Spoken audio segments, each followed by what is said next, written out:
Hello again. Lovely to have you with us. No intro except to say hi. No fancy music yet. I'm just having a natter with you today. I have been, if you see by the thumbnail, I'm hoping that the thumbnail uploaded. Otherwise I'm going to have to go onto Canva and make one. Me washing the quilt, this quilt, in the bathtub. Obviously because taking the quilt to the laundrette would be £25 to wash. We don't have one of those big giant laundrettes nearby, and even if we did, they'd be around between £5 and £8. Somebody said nearby me there's one for £8. You can put it in, but that would be £8 I don't have, and I had 2 quilts, so that would be £16, still quite a bit. So to save money, I did it myself, and thankfully my mum taught me how to do laundry in the bath. I'm going to turn you down here so you can see what I'm doing. My mum taught me how to do laundry in the bath when I was way young. And hang on, trying to gather my bearings here. So I know how to do washing in the bath, and this would be just no good for my sewing machine at all. Oh, rather, washing machine. What am I talking about? Be no good for my washing machine. It wouldn't even go in, let alone wash it. So hand wash it was. And it took 2 washes. I filled the bath with water and my homemade laundry soap. Within seconds the water was going brown, you believe, and it was just a year before, well, before it was last used, that I'd taken it to the dry cleaners, to the laundrette, the dry cleaner laundrette thingy, and they washed it. So in a year's space of a year, that's my son for you, boys, eh? Oh, you can't see what I'm doing, can you? The quilt was really mucky. So what I did was, with the soap in the water, I put the quilt in and then started stomping on it with my feet, standing in the bath. I remember how much fun that was when we were kids. Just got to stomp on the washing. How weird and odd that was, but it was good, and I actually enjoyed stomping the quilt in the bath in the water, and within minutes that water was filthy. So obviously it was very effective, and took 2 washes like that. I'd move the quilt out the way, pull the plug out, drain it, squash the quilt until I got out as much water as possible. Did that again a second time, and then put another bath with fresh water with my homemade softener, and I did the stomping again and did that a second time. So it's 4 bath loads, not full baths, about that much. So it's still, it uses quite a bit of water, but then it's like if I were to do it just once a year, so I'm not too worried about that. And because we've been having a heat wave, oh my goodness, it dried so quickly on the line, and it was very heavy. I mean, the first time we put this on the line, it actually broke the top of the pulley thing, so we had to get up there and try and rig it to fix again. So having been washed and dried, I noticed some little cut marks. I think my son must have cut some fabric on the bed and cut the quilt underneath it. So I'm patching up. I mean, there's definitely scissor marks. I don't want to take it off, but I'd show you. But there's scissor marks there.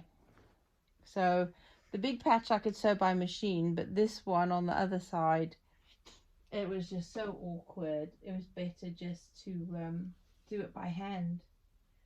And I've put a post-it note where the other bit of where the original quilt sewing has come undone. So I'm going to pull that up, hem it again, and put it back in by hand. So I put a post-it note over there, and there's another one over here, so I know where that is. I don't think I need patches for that. It's just a matter of sorting out the seams of the edges from where the patches were. I can't believe these are actual patches, but obviously it was. But they're machine sewn. So, oh look, I just spotted another tear. That is going to be a quilt. That is a, I don't know if you can see it, a scissor cut. That is. Ooh. Just, you know, people just don't have any. Oh, and there's another one. No. Ugh. Right, I better mark that. One there. And one here. Two. So I've got pins in there. I'll see where those cuts are. Seriously? Don't cut things on a bed. There you go. Seriously. Anyhow, it's a random natter here, but so yeah, making do, washing and mending to save money, to keep my skills up. And that money I saved between the two quilts, if I was going to take it to my local laundrette, £50, actually paid for exactly, almost, was £49 something for the wood to repair the door end of the workshop. So that worked out really good. The money I saved from the quilts, I still had to spend, but it was on something else that needed to be done that I can't do a botch job on.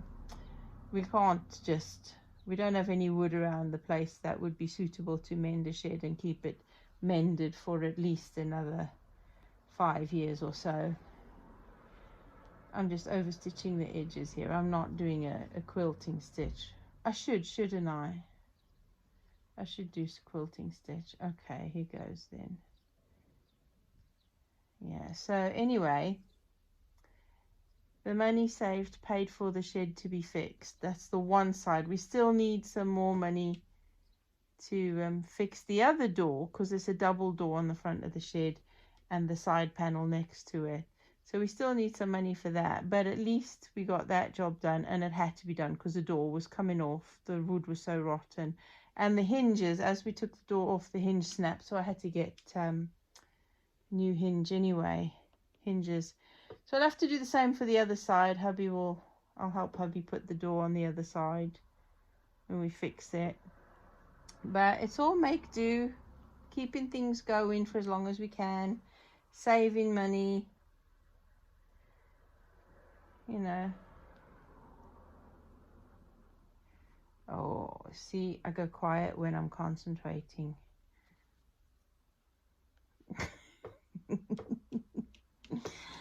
Oh my word. So, as I'm saying, making do, mending, saving money. It's all some of those essential skills that I learned as a child that I'm really grateful my mum took the time to show me. I mean, obviously, having come from another country where there is no NHS, National Health Service, and there is no Department of Social Service, social benefits or anything like that, you learn to make do, because all you have is all you have. There's no extra help, you know, unless you have family you can depend on. And besides, you don't want to be depending on family all the time where you don't need to, because self-reliance is something that's very important. So yeah, I'm really grateful for that experience of when I grew up, how my mum taught me to do these basic things. So I'm really grateful for that. It has come in handy. What else was I going to talk to you about? Oh, yes. Oh, my goodness. My friend messaged me yesterday saying about the terrible fires that were going on in Greater London yesterday. And I thought, oh, I'd not heard about that, because obviously I'd not been driving anywhere. I hadn't been out in the car, so I wouldn't have heard the radio. I don't have the telly on during the day, so I wouldn't have known about the current news, you know. So as soon as she said that, I thought, you what? Fires in Greater London? Must have been to do with the lightning or something, because we'd just not long before that had lightning storms. Well, we didn't have lightning here by us. We just had the thunder and a spitting of rain. It was pitiful. But other areas did have quite a lot of lightning, so I thought it was to do that. But I switched over to the news channel anyway. And the scenes were absolutely horrific. I was shocked. I could feel my heart pounding just looking at it. And all I could think was, it wasn't just the nearby fields backing onto the houses that were black. They were blackened, they were charred, and it must have happened quite fast. And it spread over the fields to the houses. There were terraces of houses completely destroyed by fire. It looked like something from a war, one of the Second World War type scenes where bombings were, how the houses were just on fire and smoke everywhere. It was, oh, my heart was pounding just looking at it, and all I could think of was those people. They did evacuate a lot of people, but my worry was that, it's in the aftermath you might find people that didn't quite get out. Maybe, and I haven't turned on the news today, actually. I haven't looked, because I've just been so busy working. The telly just doesn't go on while we're working. So I just don't know what's happened. And I was so afraid of, all I could think of was people who might not have been able to go out, that they might not have known about. If there were old folks in their homes, they might not have known about. Or if there were pets. What about people's pets? Were they able to get their pets out? And then thinking about everything that's been lost, all their memories, their family photos, memorabilia and stuff that link them to their generations. Maybe they had family history work in their home, or their vital documents they might not have had to hand, birth certificates, marriage certificates, all sorts of things like that. Because of course we've recently discovered that you can't, for some things, you cannot even use newly ordered original birth certificates or marriage certificates or anything. You have to use the original ones that was issued when you were born. So if those kinds of things were lost, oh my goodness, I just kept thinking in my head, how many of those people would have had something like a 72-hour emergency pack, or what some people call bug-out bags. And my friend said, it just shows the importance of bug-out bags, that it's really important that we have these things on hand in case of things like this. I mean, you just don't expect it. We had temperatures of 41 degrees centigrade, or Celsius as you call it. We had 41 degrees Celsius yesterday in that area.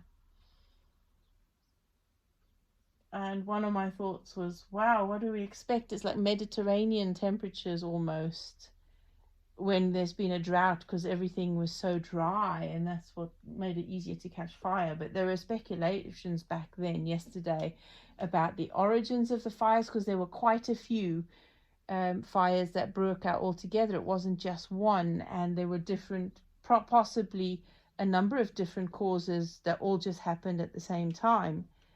But that's all besides the point. The people who have been affected are not going to be thinking about that. All they're going to be thinking about now was, what now? Oh my gosh, it just made me think, what a terrible situation to be in. Oh, I don't know. It boggles the mind. And it just brought to mind that we used to have a 72-hour emergency pack in our home. Yeah, I've got a food storage, but that's not going to be any good if I have to get out in a hurry if there's, say, a fire here, or if there's a chemical spill nearby, because we have some industrial estates nearby us, and there are some labs nearby as well. So what if there are ever chemical spills, and chemicals that come out into the environment and people have to be evacuated? What if there were floods? I mean, natural floods in our house wouldn't be an issue because of the slope we're on, and that, I mean, it would possibly affect our garden in the front, as has done in the past when we've had extreme rain come down. We've had about half a foot of water in the front garden, but because of the step and the way our garden, the water disappeared very well, very good. So we're less likely to have a flood in our home unless there's burst pipes, in which case oh my goodness, I was thinking about that last night. So I thought, what would we do? Because we used to have, like I said, we used to have that 72-hour emergency pack, the one that you can grab and go. And thinking about the one that we had, I had dismantled it when we moved to this house because a lot of the stuff was out of date and it needed updating and being made more appropriate for the current situation. It just got me thinking, I really, really need to get my 72-hour emergency pack up and running again. And I said, right now, I'll make a list of the things that are appropriate for our home and our situation. And I did. Where's my list? There's my list. All right. Made a list of all the things that would be important for us. Like, I'd have 2 separate bug out bags. The first one would be the general one. That would be things like having all our copies of our vital records and documents and insurance, ID, bank details, tenancy agreements, stuff like that, saved onto a USB stick and in a waterproof container. Saved. I'd put in cash in my emergency bag, possibly around £100 if we could save that much. A raincoat, 1 change of clothes, obviously dependent on the season, what type of clothes, especially remembering socks. I'd have a power bank to charge my phones with cables. I'd have spare cables, and I would have to charge that power bank every month just to make sure that it stays charged. I'd have toothpaste, toothbrush, hairbrush, hand sanitizer, wet wipes, nappy sacks. And I'd all have medications. Check the dates on those every 3 months. Some snacks as well. Check the dates on those at the same time. And the snacks would be things like, very high calorie and fiber stuff. Whatever I could find, like flapjack bars, Snickers, Mars bars, stuff like that. Forget calorie counting or health food stuffs when you're in a situation like that. And some cutlery, because you might be living off takeaway for a couple of days. Literally, it would be a 72-hour emergency pack, because it usually takes around 72 hours to get things organized and sorted and gather your bearings and find out what help you can get, or so at least 72 hours of those things set aside. Besides that, the car, making sure the car is prepared and that you've got fuel in the tank always, just in case, that you never let the tank run empty or close to empty, that you have all that you need in the car, depending on the season, a blanket and shovel, first aid kit, stuff like that. And then I'd have in the second bug out bag which would be for a different type of bugging out, if there were like community-wide ones, not just our house specific, like a fire in our house or a flood in our house, but something that's happening on the outside. I would have all of the above in the second one, plus pooper scoopers and loo roll, first aid kit, billy cans, a 2-litre bottle of water, plus life straws, which is filter straws that makes water drinkable, multi-tool, mini camp shovel, a foldable one, and a pruning saw, military poncho and guy ropes, a wash line and a hammock, tinder and matches, all in waterproof bags, obviously, maps like an ordnance survey maps, compass, wind-up radio and torch, mini camp cooker and fuel blocks, you know, the little ones. I have one of those already. Camp food in pouches, because if you're needing to bug out, you are not going to be having lots of water to rehydrate dried food, and you don't want to be carrying cans because it's just too heavy. You've already got the stuff in the backpack. You don't want canned foods. So something that doesn't need cooking, like pouches of ready cooked, like bologneses or chilies or something. And for us, obviously, it would be vegan stuff. You can go to outdoor shops and buy camp, like military rack pack type food, ration packs. And then to remember, a bug out bag for stuff for our dog. My friend already has stuff in the car already prepared just in case, because they're always going out with the dogs and need these things anyway. So, and it just made me think, yeah, we don't have a bug out bag, which we nicknamed, thanks to my friend, we call it Bob, because she used the acronym of Bob. So that's what we use. Bob. Anyway, so yeah, for the dog, we'd have water, we'd have a bowl, we'd have leads, pooper scoopers, brush to check regularly for ticks and fleas, depending on where we are, and essential oils in the first aid kit, you know, and 3 separate bags of food, of her daily portions of food. And that would be it, just for the 72 hours, you know. And then other things to think about in the house to consider, like, you know, keeping the car tank full, like I said, keeping original documents and photos in boxes that are like the plastic boxes you get on a trolley, a pull trolley, or a suitcase on wheels with the handles. If you put them in there in waterproof stuff nearby where you're going, so that you could just grab and go along with your emergency kits, or keep it safe somewhere else. I know there's lots of different ideas of what you could do with that, but originals, you don't want to lose them, and you don't want to have to go look for them if you have to get out in a hurry.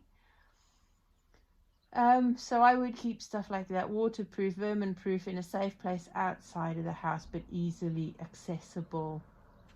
And then other things to think about, just thinking about these things: have a fire escape plan, have a flood escape plan or management plan. Obviously, I've said for us, it's less likely to be a geographical flood or natural disaster type thing. It's more likely to be burst pipes or something like that. So I'd have to think about what I'd have to move out of the way from plugs and turn the electric off and stuff like that. So that kind of management plan, a fire escape plan, keep spare keys and clothes at our children's homes in case, and do the same for them.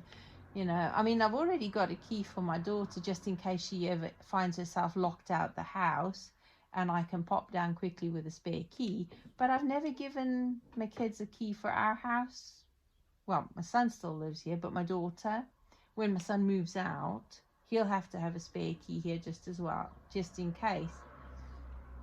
So it helps just to be prepared. And then get fire extinguishers upstairs and downstairs, one each, one upstairs and one downstairs. Keep a first aid kit stocked and right next to the 72-hour emergency pack. Keep the first aid book and kit in the kit, and the resus card, because that little resuscitation procedure card as well from first aid training. Keep my tablet and laptop and chargers in one place all the time. When they're not in use, have it nearby where we'd have the bug out bag, so that if we have to go, we could grab the tablet and the laptop at the same time as grabbing the bug out bag, because obviously that would be quite a lifesaver, really. And then check the 72-hour emergency pack, or Bob, bug out bag every month to keep medications and food in date, and change clothes in the bag every 3 months according to the season. And also another thing to think about is, along with our normal, not emergency preparedness, but just our general food storage and stuff, to keep essential seed storage in vacuum sealed bags and jars, and check them every 6 months to keep in date, and just use them the same way we would our food storage. And I just thought, it's just the kind of thing that gets you thinking, and putting things on paper and making a start is half the battle, because you, in your mind, you're buying yourself a little bit of peace of mind. You know, I really need to catch up on how those people are getting on and what's happened since. Have they discovered, I mean, it doesn't matter. I mean, I suppose it does matter what started the fires, because obviously people's insurances are going to have to be contacted and so on, and we're going to have to decide, they're going to have to decide how to prevent these things happening again. But it just gets you thinking. And I just thought I'd like to share that with you, in case you were thinking the same thing, if you were in the UK and having watched those scenes, or if you're in another country and having had experiences of those kind of things in the past. Do let me know. Put it in the comment section below. What kind of things would you put in your bug out bag? You know, your situation might be completely different to ours. What kind of things would you value if in emergency you had to get out? What kind of things would you miss? You know, how can you protect your home? How can you...